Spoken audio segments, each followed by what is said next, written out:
what's up guys? I'm Justin Greenwalt of 65drums.com, and today I want to give you some tips on finding the perfect electronic drum set for you.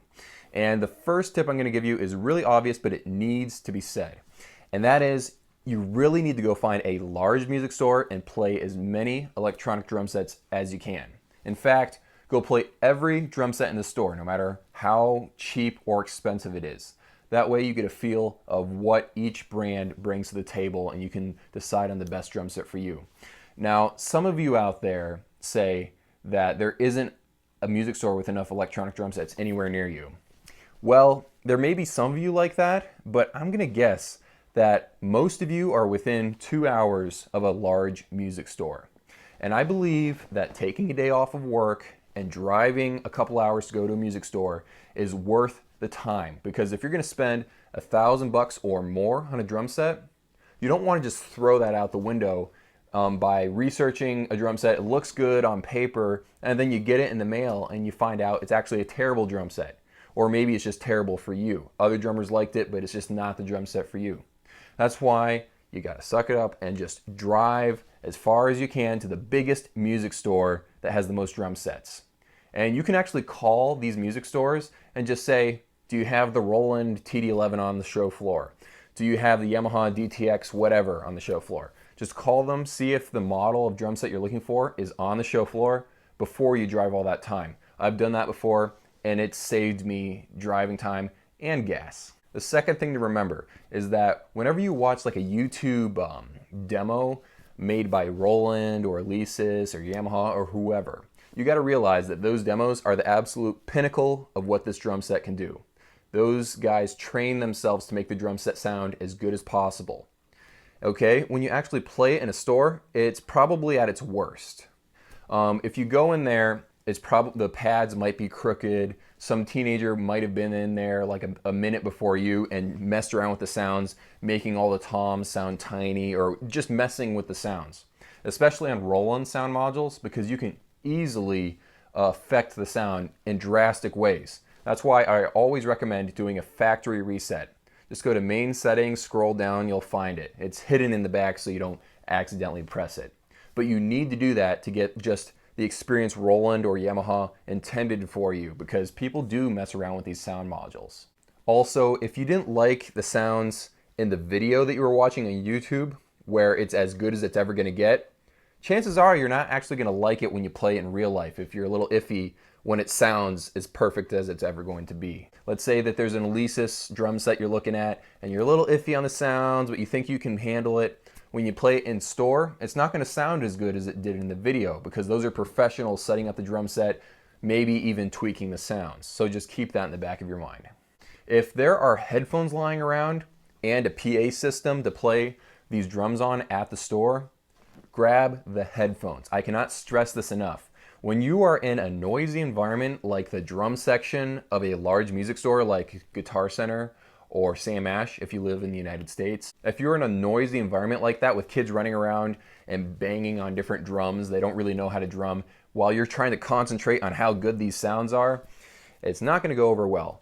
And sometimes you'll be playing over some crappy PA systems that aren't EQ'd correctly for electronic drums. So the best experience you can get is to go find a pair of headphones that are lying on some drum set you're not going to play. Just go pick them up and bring them to the drum set you're trying to test and play with those on. It makes a world of difference, especially if it blocks off the sound around you. It will give you a way better chance to judge the drum set as it actually is. All right, so the next thing I want to say is don't believe the hate on the forums you're reading. I know if you're one of those people that goes on the forums and tries to find every detail about the drum set before you actually play it, like me, you might be hearing some hate about specific drum brands. You know, it's good to read about that, but you got to realize that every drum manufacturer brings something to the table. So play every drum set in that entire store to give it an equal chance.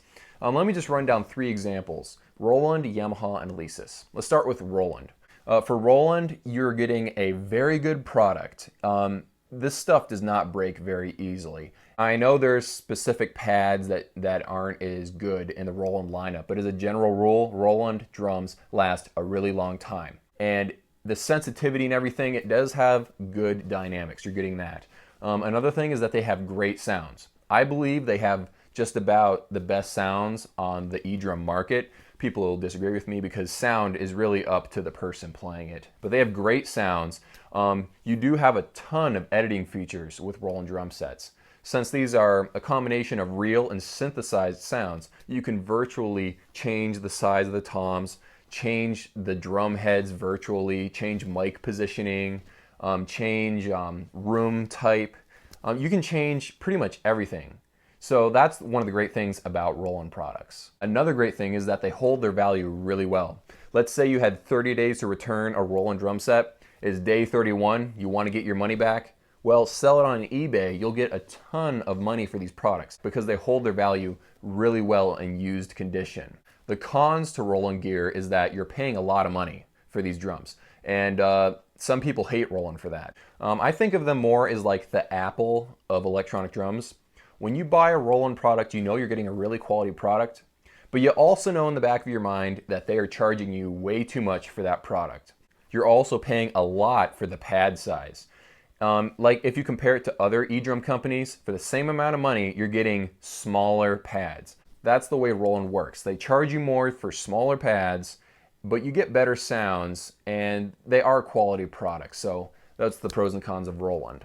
With Alesis, they're like the polar opposite of Roland. You're getting very large pads for the amount of money you're spending. They have very low prices, and they've been, it's hard to say, but they've been improving the quality of their products. The Alesis Crimson was a step up from the DM10. We'll have to see what happens with the Alesis Strike line, but I feel like Alesis is going on an upward trajectory. But the problem is, they don't have the greatest reputation for hardware.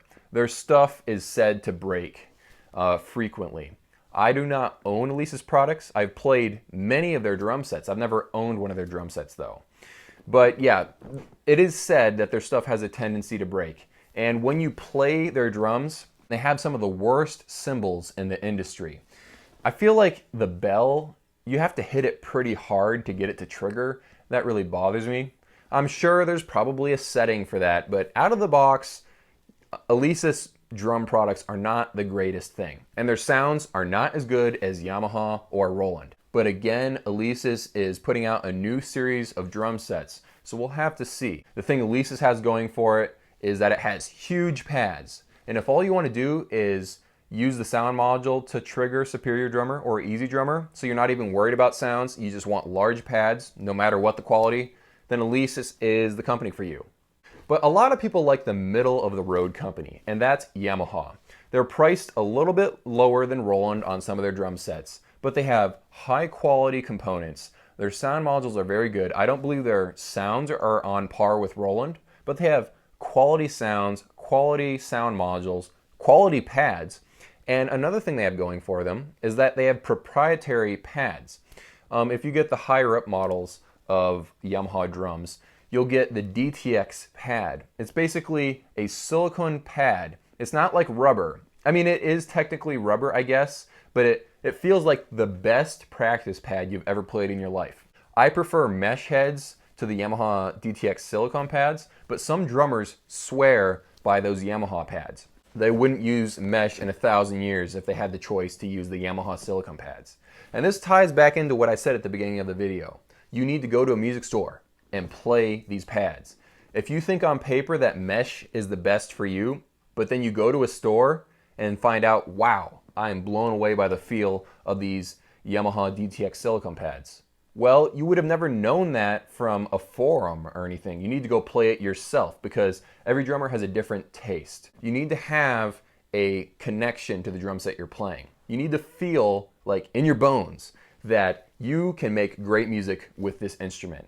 Just because I said it's an amazing instrument, just because some other drummer said that it's an amazing instrument, if you play it yourself, no matter what the company is, if you play this drum set yourself and say, no, I don't feel a connection to this drum set, but this drum set over here has okay reviews and I really feel like I can do great drumming with this drum set, then that's the drum set for you. Although I do want to warn you, even if you do feel like you have a great connection to this drum set, quick look on your phone and check out the reviews on Amazon. As long as it's getting fair to good reviews, then you can buy it. But if it's getting bad reviews, that just means it gives off a good first impression at a music store, and when you actually live with it, you're gonna hate it. So make sure it has fair to good reviews and then buy it, because you also want to look at the people that have played them for a long period of time as well. Thanks for watching. Go click subscribe down below for updates for new videos I make. I make a new video every Sunday. Thank you guys for watching. I will see you guys in the next video.